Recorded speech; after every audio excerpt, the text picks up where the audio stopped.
I did like all of this. So yeah, nice. So I actually funny enough, I went to military during that. My mom was here to West Palm, so I went over there.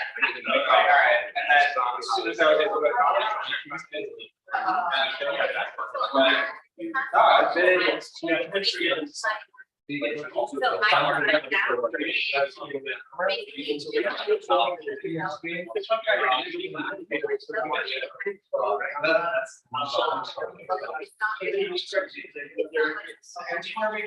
no, you're really right.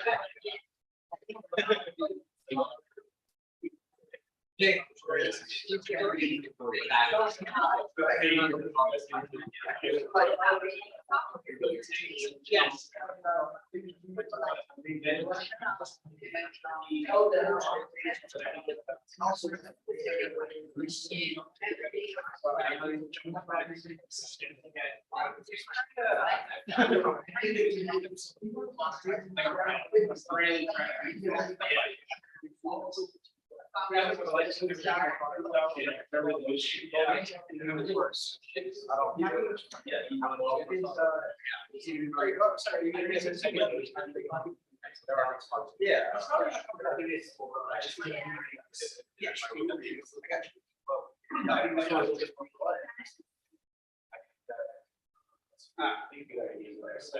Nice.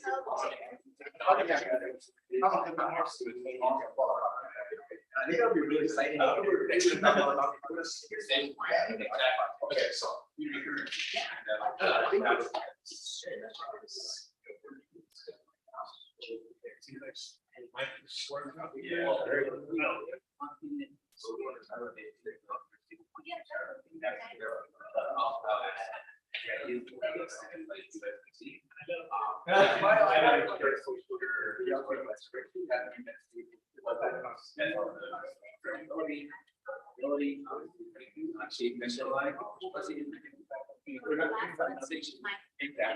yeah, okay, that was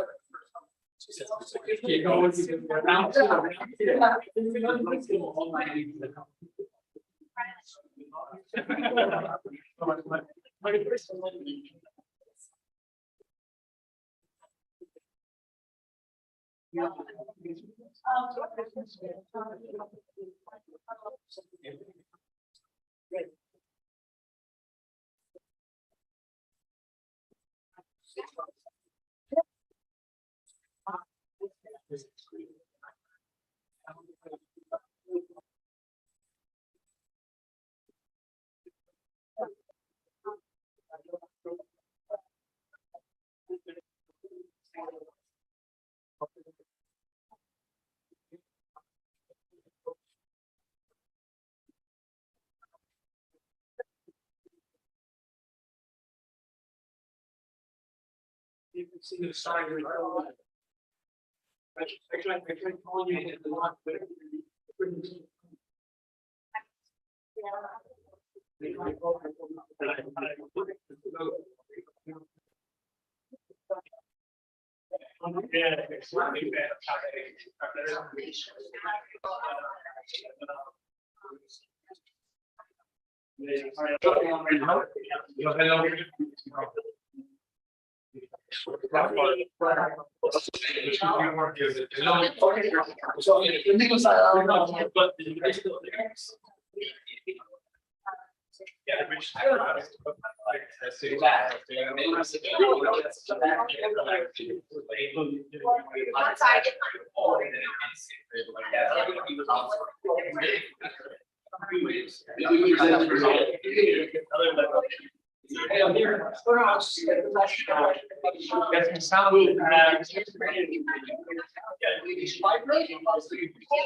hello everyone.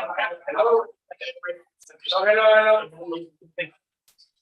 Sorry, we are starting the next workshop. Okay, thank you everyone. Sorry. Thank you guys for your patience. Sorry. sorry for the wait time, but hello everyone, my name is Dorian Crutcher. I'll be showing you Bird Labs and your development environment. Thank you guys so much for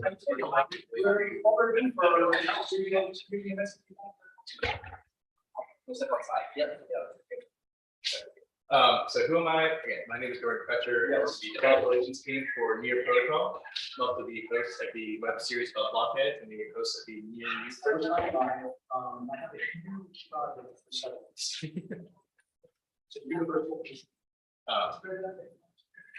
And then also be a host of this web series called Near News, which will be a web series to give you quick insights of what's happening inside the near ecosystem.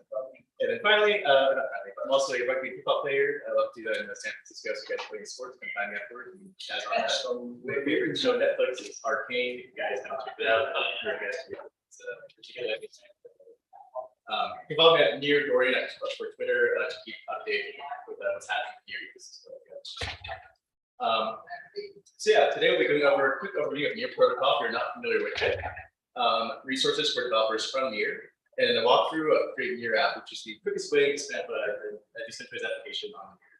So you guys can hopefully walk through this workshop with the tools needed to start building your application. So going over a quick overview of Near, fundamental tenets of Near are easy development, ease of usage for the end user, your blockchain is scalable and blockchain fast. So for ease of development, we utilize recognizable languages for our smart contract development, such as JavaScript, AssemblyScript, and Rust. And that's right, JavaScript is our newest workshop. If you have some time afterward, I'd be very happy to do a quick run through how that JavaScript and SDK actually work. It's pretty cool. Ease of end user onboarding. So this features something like highlight one of our main features for the end users of Near Wallet. So what's cool with the Near Wallet is that we have a named account system, meaning that a user in the web, user from this used to Web 2.0 will learn anything new, go to enter to the blockchain space, which is extremely valuable. It's I'm from Riverside, California. I can safely tell you guys that most of Riverside basically want to understand cryptographic key pairs so they can use their application for use of wallet. So using something that's familiar as Facebook login is key for end user onboarding.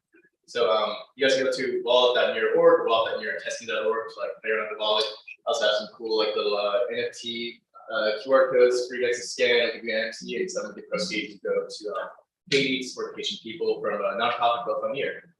So yeah, come see me afterwards and give you guys a cool little card to use something in the wallet. And then scalability. So Near, so Near is a blockchain that I like to describe as a blockchain for longevity or blockchain built for longevity. So as companies grow, Near will grow with and the way we do that is through a shard mechanism called Nightshade. So right now we have 4 operating shards on Near. Essentially, what's cool about this Nightshade shard mechanism is that theoretically this will allow Near blockchain to scale infinitely without losing out on transaction speeds and without seeing a sharp increase in transaction fees. So back in the day, when these two founders here, Ilya and Alex, founded the Near blockchain, they were trying to build Near as an AI firm built on top of blockchain. And they're search for different blockchains you can find that us to develop on or scalable. Gas fees were astronomical as the blockchain grew. The blockchain would slow down due to increased demand on their system. So with things and there's nothing really easy to develop. It's with these problems facing, they decided to turn Near into its own blockchain based off of these fundamental tenets. So again, it's a blockchain built for developers, built for end users, and built for scalability. But enough on here. Moving on. Oh yes, I'm sorry. I have one last video for you guys. Near also has this awesome EVM layer called Aurora. It's a layer 2 built up Near. It's the entire EVM written in Rust to deploy onto Near. So if you guys are used to the Solidity world, or you guys are coming from Ethereum, you guys can use Aurora to deploy onto Near and take advantage of all these awesome benefits, just the high transaction speeds and low transaction fees. It's about I believe the transaction speed for Aurora is 1 transaction per second, or it only takes us a second to process the transaction. So again, if you're used to the Solidity world, go ahead and deploy Aurora. It says easy as changing RPC. So going over some of the development resources we have for you guys. The main one I'll be going over today is creating your app. Creating your app, I'll go into detail about this in a minute. So creating your app is by far the fastest way to spend an application. Go into more detail in a second. We also have some cool NFT development resources, which is our NFT 0 to Hero smart contract tutorial found on near.org/docs. It'll go over the entire like NFT standard for Near and give you a full understanding of like how to write out an NFT smart contract. The standards can also be found at nomicon.io as a standard reference for Near for an NEP 131 standard, which is our NFT standard, NEP 141 standard, which is our fungible token standards, and more such as multi-sig and whatnot. Let's see. We also have some cool general examples at Near Dev. So you can go to Near Dev to find examples for non-fungible tokens, guestbook, simple counterexample, very simple ways just to see how to start like different projects you can build on Near. They have like examples for Rust and AssemblyScript smart contract languages. We don't have any examples yet for JavaScript. It's literally about a month old right now. But that being said, we have an awesome tutorial written in our documentation, which I'll show you guys at the end of this course right now.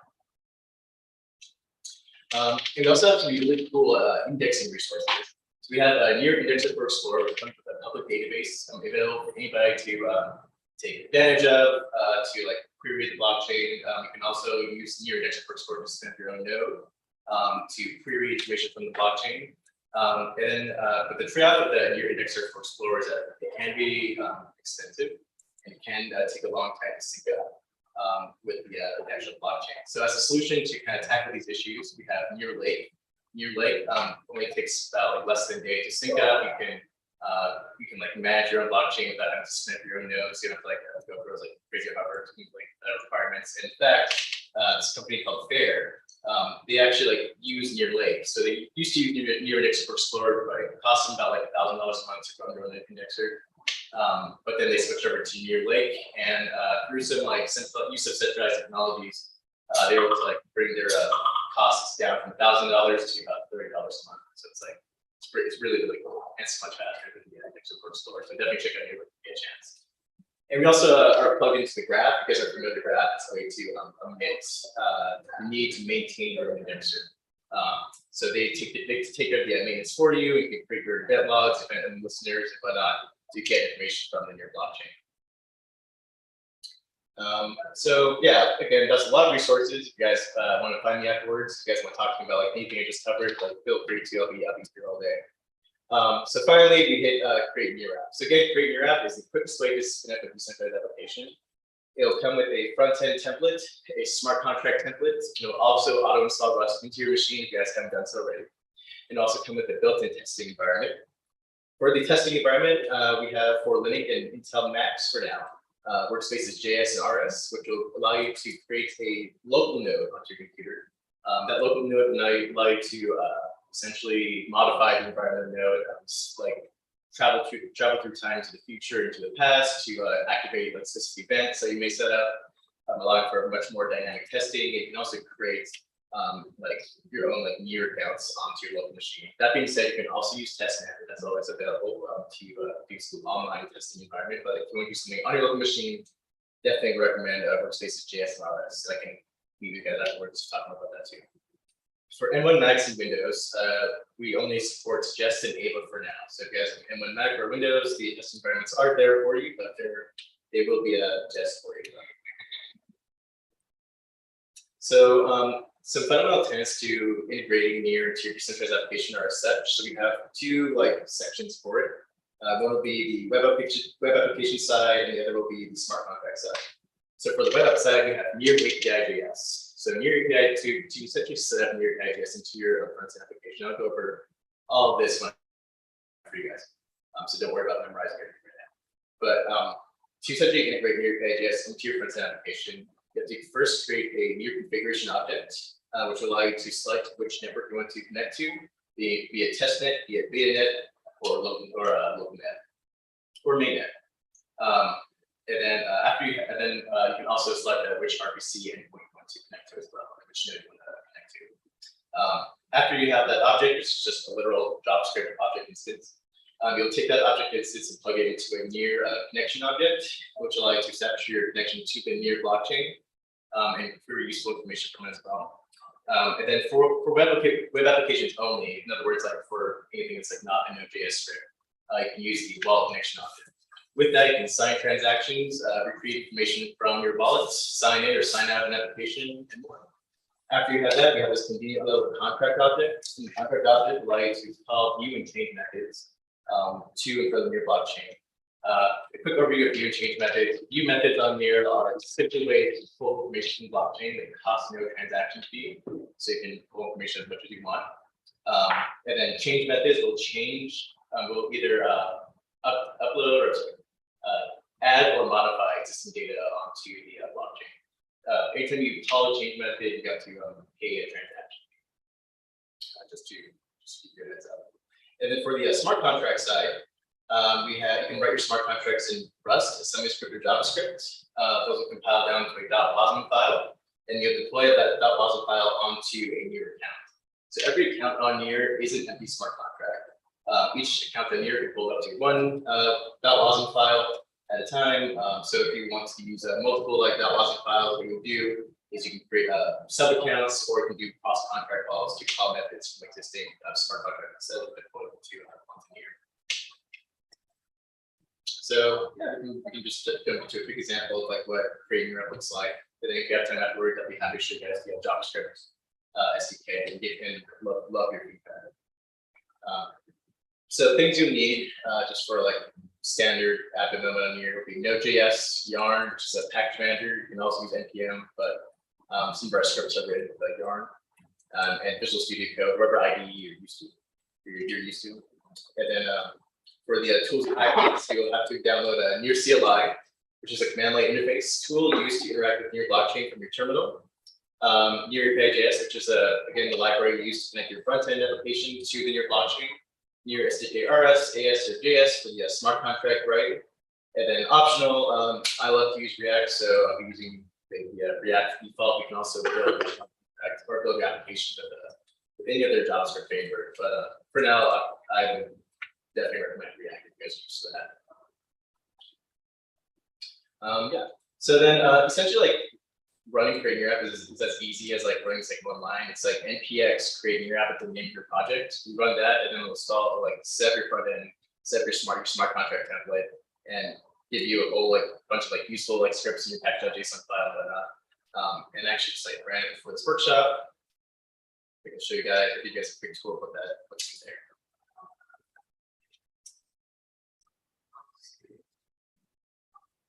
Now, typically trust venue Wi-Fi, as I've learned in the past, I just installed them previously. So we go to Research console. Oh, it is actually console. Let's see. Code.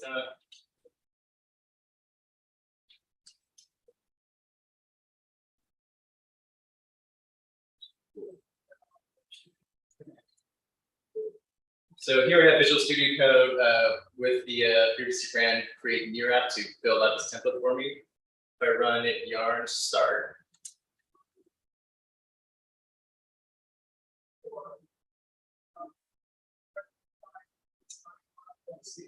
So right now what's doing is fetching the crates from for the actual Rust smart contract by default.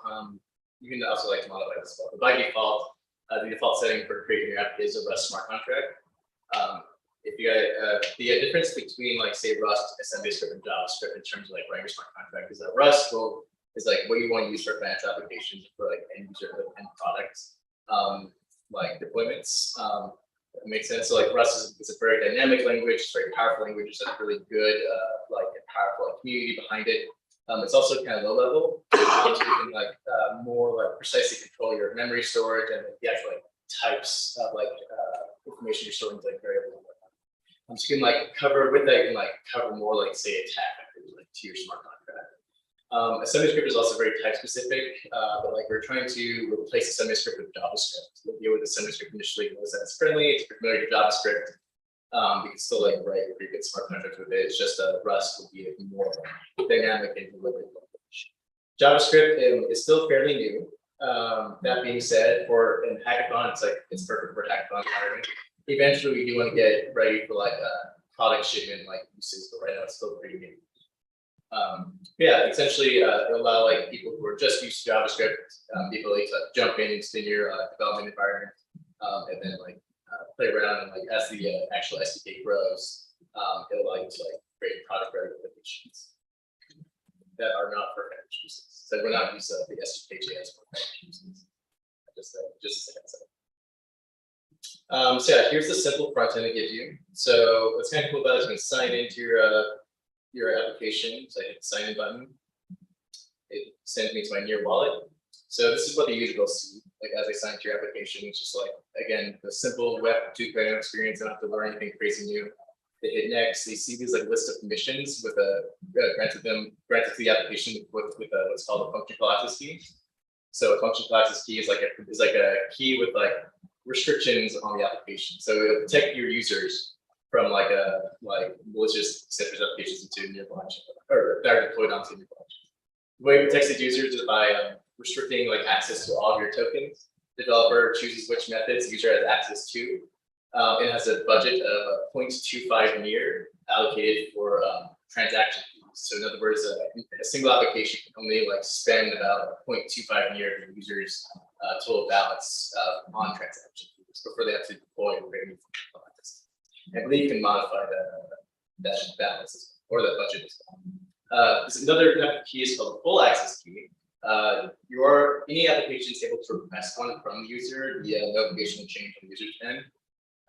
But that one should be done with with a great caution, because like that'll like essentially give an application full access to like the user's Near token like balance. They can do things like create sub accounts, deploy smart contracts onto their account, and create more full or function call access with the full access key. So one more thing, if for whatever reason, like say you have an application that only has a function call access key, you need to transfer some near. What will happen is the user get redirected to the wallet, and then that wallet, since it has a full access key, will like use that full access key to sign the transaction through user approval, and then they'll redirect them back to the actual application. But that's a quick overview of the key system here. So hit connect.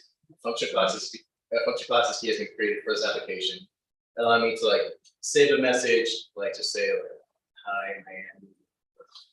Hit save, and that runs a change method, storing that onto your blockchain, and then uses a view method to view that message here and display it on page.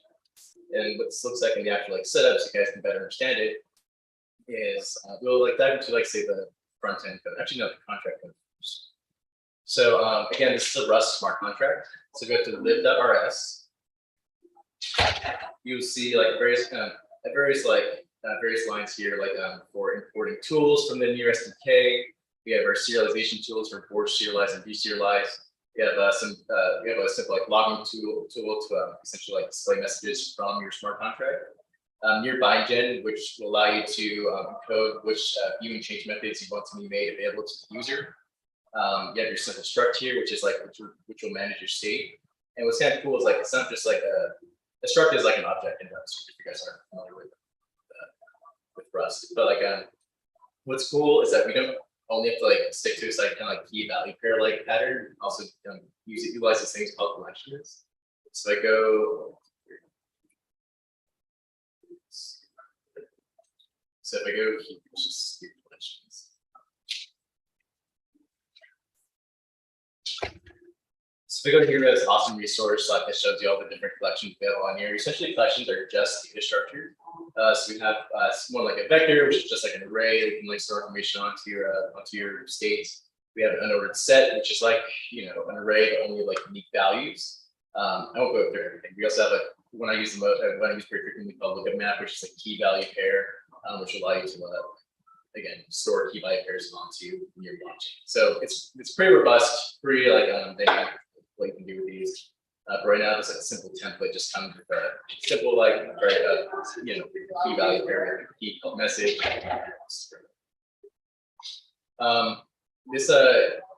This is essentially it's an info default for contract is like just like a way for you to initialize your smart contracts. Every smart contract has to be initialized on here, but this is a way to do it without having to write your custom method. If you want to run your custom method, you write inside this other info, which is just like a way to like add methods to a struct. You can write your own like initialization method here, initializing your metadata for a smart contract. If you do not want to use this default tool. And then these are actually your view and change methods. So these are the ones that we actually care about. So you have get greeting and set greeting. So set greeting is a change method. You can tell this is not returning any value like a new method does. It also has this mute self here, which changes the state of the blockchain. and the actual like value passing in to then be stored into this struct here. And this view method just simply returns the value of whatever stored inside your seed. And then like where do these go? How do you actually like pull these, like what happens to these if I actually have to make these available for the actual application to use? Well, first you have to compile it down to a WASM file. So like if I go all the way up here, you can see reader.wasm. This is essentially where it goes after you run the compilation command for Rust. And then after that, you deploy it onto your Near account. In this case, it's actually deployed onto this dev account here. So when I span up this application, this dev account was automatically created and it automatically deployed this smart contract code onto that dev account.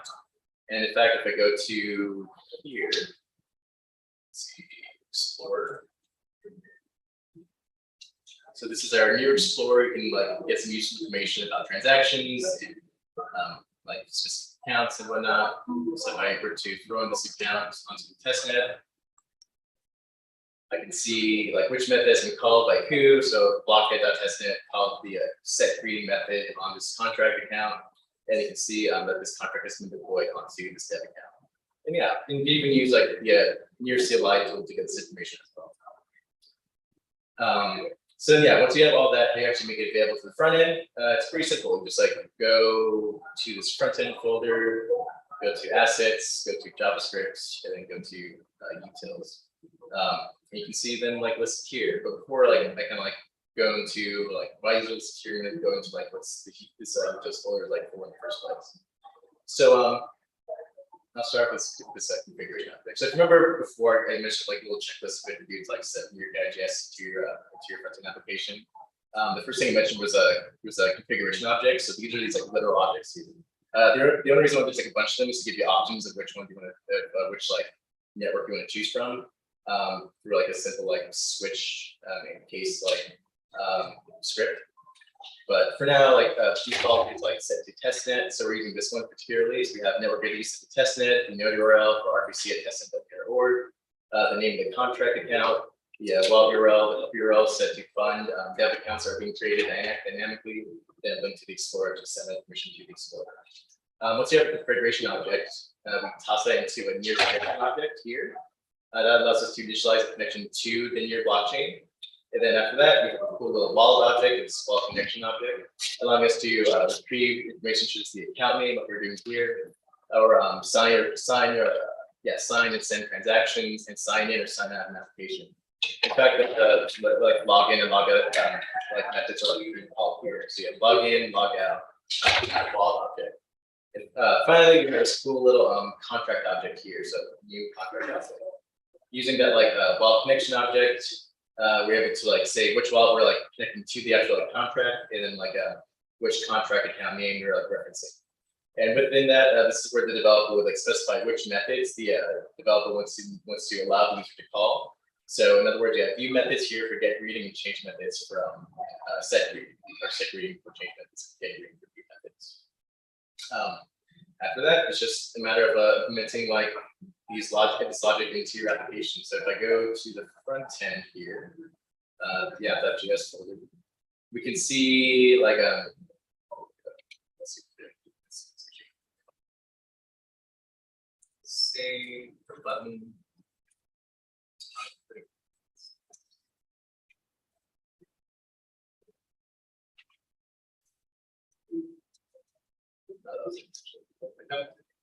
Save.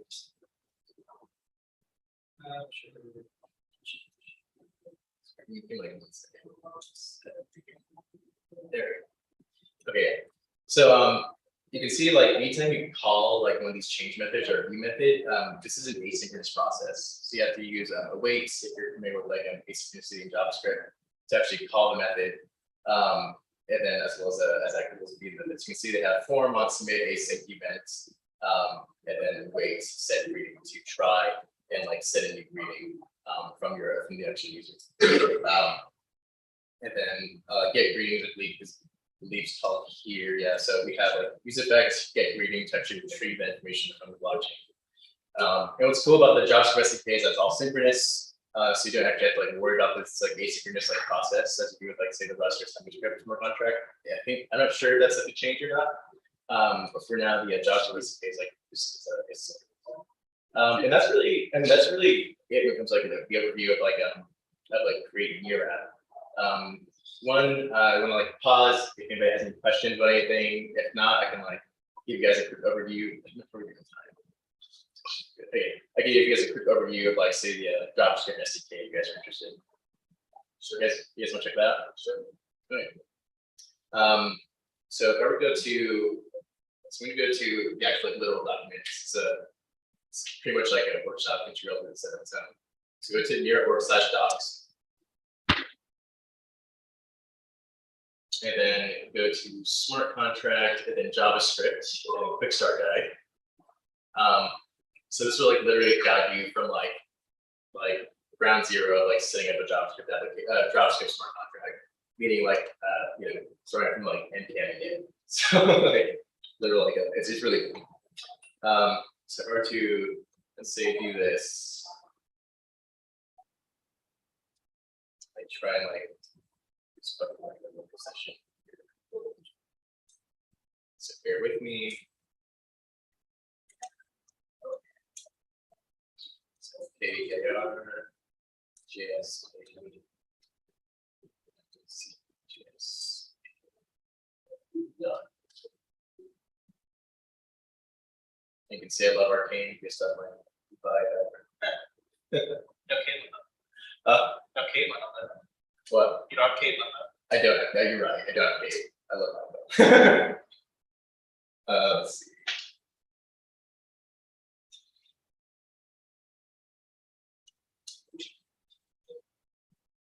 Okay, pick up that. Okay, so first thing they will have you do is like install Near CLI.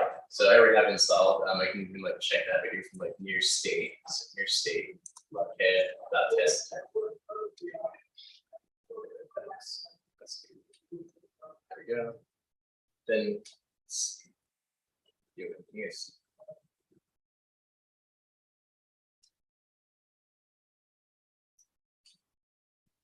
Is that okay? Can you see it? So yeah, so I just tested out whether or not I have like Near CLI installed. So I call this thing called Near State, which gives me like the general information of an account deployed onto Near. So you can see the amount, you can see block hash, you can see block height, like a bunch of like cool, quick information about this particular account. So I know I have Near CLI installed. If you guys don't, you can always like just run this line here, install Near CLI. After that, let's just like follow up what they have here. So make directory your awesome JS projects. We'll go ahead and do that.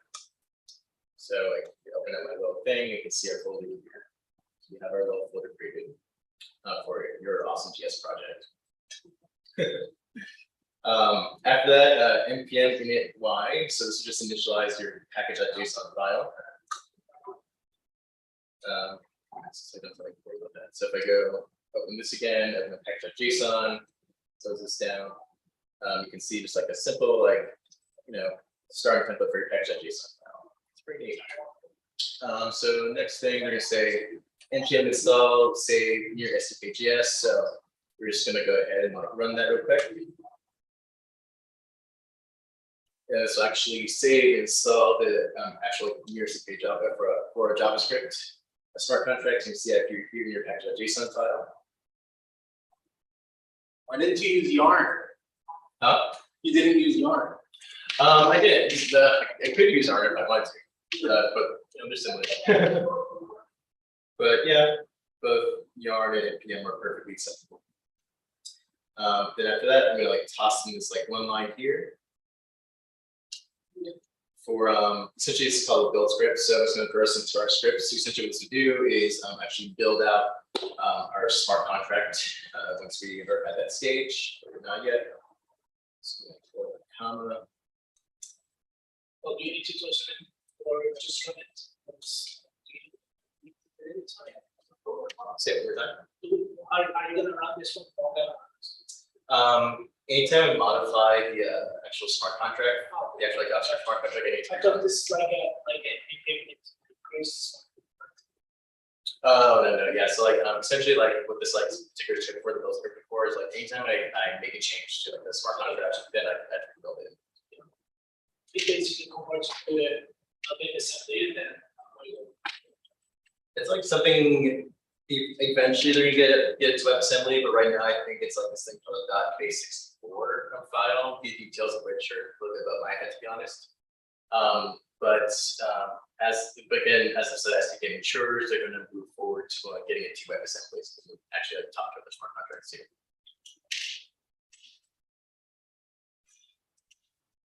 After that, we have this next line here, which is make directory source. So make a folder called source, and then double ampersand means also run touch source index.js. So make this file within the source folder called index.js.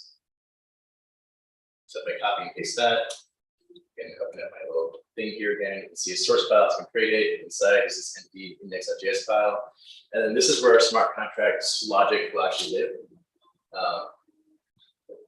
So go down here, and then they want us to create this like they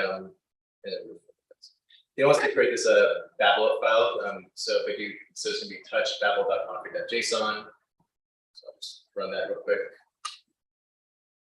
And again, I think this is just like how you configure like what your JavaScript, like where your JavaScript file like actually compiles to in a way. So I'm just going to copy and paste this inside of the babel.config.json file. Just hit save. And that's it. So then after that, we want you to write everything install. So just run npm I. It's the same thing to install packages. And then we now can actually go into the fun part of like writing our first like JavaScript smart contract. So if I go over to index.js, I can like import these nifty tools from the actual like JavaScript SDK. So you have near contract, which will allow you to, which is like a class for creating new smart contracts onto JavaScript with JavaScript to say for near bindgen. Which will allow your JavaScript file to contract down to a base64 file. And then it'll be compatible via JSVM/JavaScript virtual machine. It's pronounced like an additional account built on top of like inside the near testnet environment. That's actually what like we'll be using to call our methods within our smart contract. And I'll show you guys what that, and I can show you guys what that looks like in a bit more detail for front-end applications like after the workshop. Now we're just using the terminal to interact with the actual like smart contract. So next up is this class here called my contract, which stands near contract. So near contract essentially builds up a template until when you get to write to like create the class for your smart contract. And then like we're gonna be using like this like thing to essentially like implement our own like fields. So if I were to toss this here. So I have my variables message, and then like the message like by default hello world, directory world, and this is the actual thing I'll be modifying. So then like I said, like I mentioned earlier, we have view methods and change methods. It's a little bit different from JavaScript SDK, but it's like fairly simple. We just use decorators to essentially denote which one's a view method and which one's a change method for our JavaScript smart contract or JavaScript virtual machine. So you can see this decorator above the method for get greeting. So it says that's how we know it's a view method. It's actually returning some value again. So all view methods will always return some value. And then change methods will not return a value. You can see nothing's actually being returned. We're just modifying the state as a blockchain. So this is our full smart contract. So if I were to like just like expand this out, we have our constructing class, our view method, and our change method, and imported tools. So it's probably like a little bit easier, like just like me, like kind of like comparing the two. We have like a Rust smart contract, which looks a little bit more involved, but again, it's a little bit more deliberate, right? We know the testing at the very bottom of the screen. And then we have our JavaScript smart contract, which is like a little more like, hopefully a little bit more user friendly. But I'll leave those opinions up to you guys. You guys tell me that. I get it. I love your feedback. So now we have all that done. I can just run npm run build.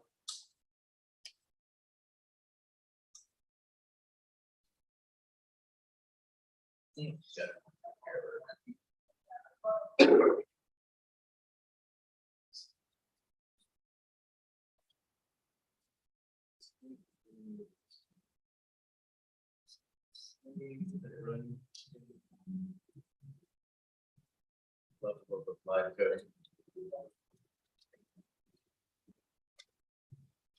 I think it goes to your project. Oh, we're not there. Oh, okay.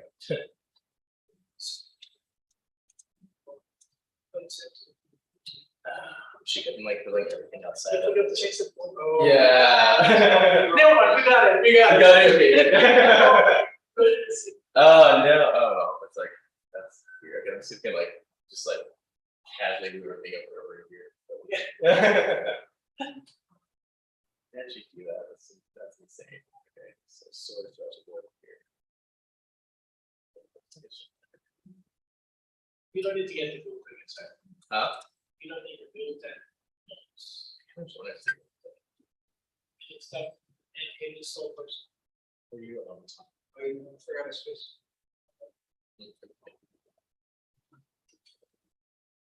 Let's see. So now it's installed. Okay, so now if they run it, they run bills. What is happening? Oh, this.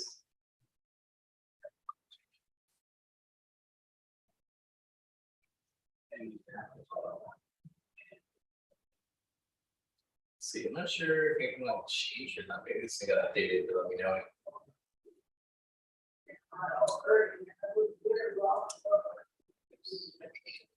Oh, okay. Texture. So let's sit this a little bit longer. So does your file need to be a TS file or does it?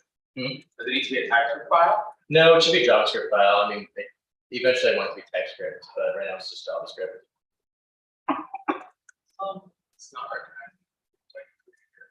No, there's like a Babel notation, there's annotation. You see, Yeah. there's like an annotation error, like add view. After that, the function name. So Babel's supposed to really translate it into some another language, whatever JavaScript. Yeah, I'm not sure like. It doesn't know the Babel plugin this or maybe configuration. Not the Babel plugin. Oh, was it like that one line I got there? Right? Okay, that does it. I feel like you're missing a preset. Where?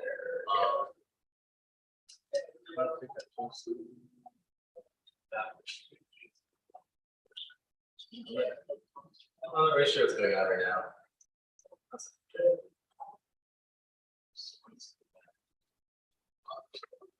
Big abstraction on Jables.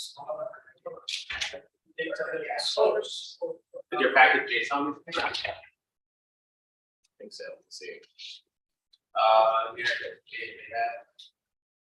Package JSON, page a log build, that will config, source. Then.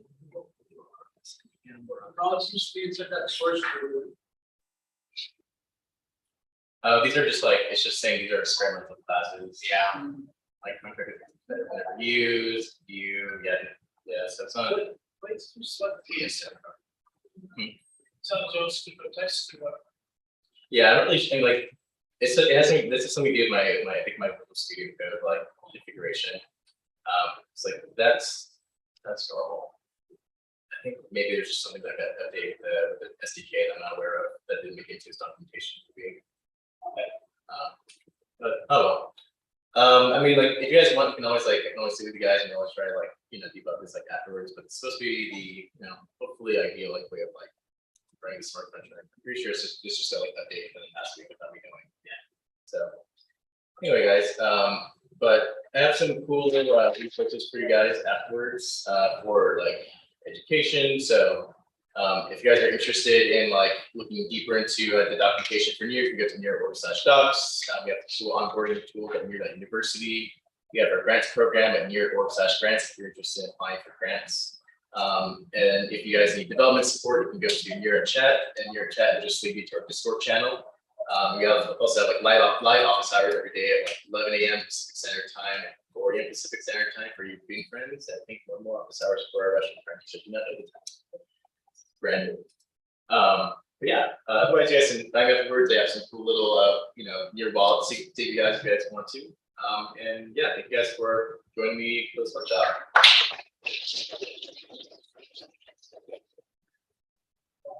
Good question. Yeah. How come it doesn't end in, not RS? Go to the rest. For the actual restaurant. Oh, it is, It was the rest. Yeah. Mr. Johnson. yeah, so this is the actual like restaurant contract version. Yeah, and also greater, something, there is something. What is it for? Oh, yeah. That's supposed to be for the job, Yeah. yes, that's, we never got to. It's like a base.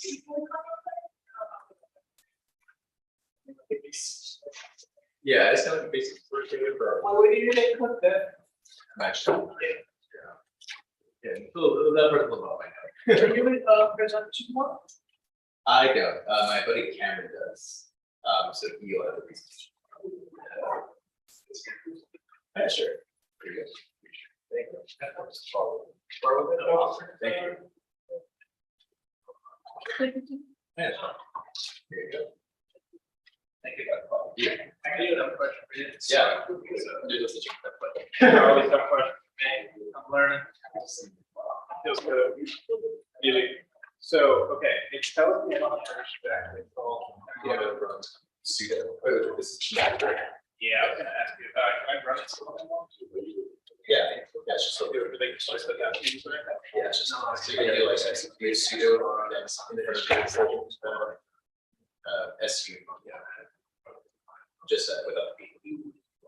Oh, my bad. No, you're good. And just do the. Yeah. And then you type in. So from there, I'm good. From there, you should get the. You type sudo and then slash. Don't- No, I'm not trying to remove it.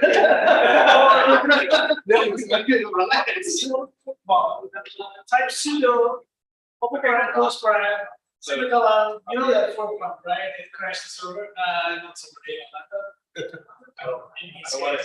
Don't do that. I'm like scared, man, I just got this. So that's it, continue from there. Yes, yeah. I'll be here too, so. Okay, yeah, because I have more questions about the challenge, and stuff like that, I don't really. Yeah, I would love to answer questions. Yeah. That was just creating the wallet and getting access to it. So answer the question about the challenge, I'm worried about, I was like, what is the challenge? Wallet.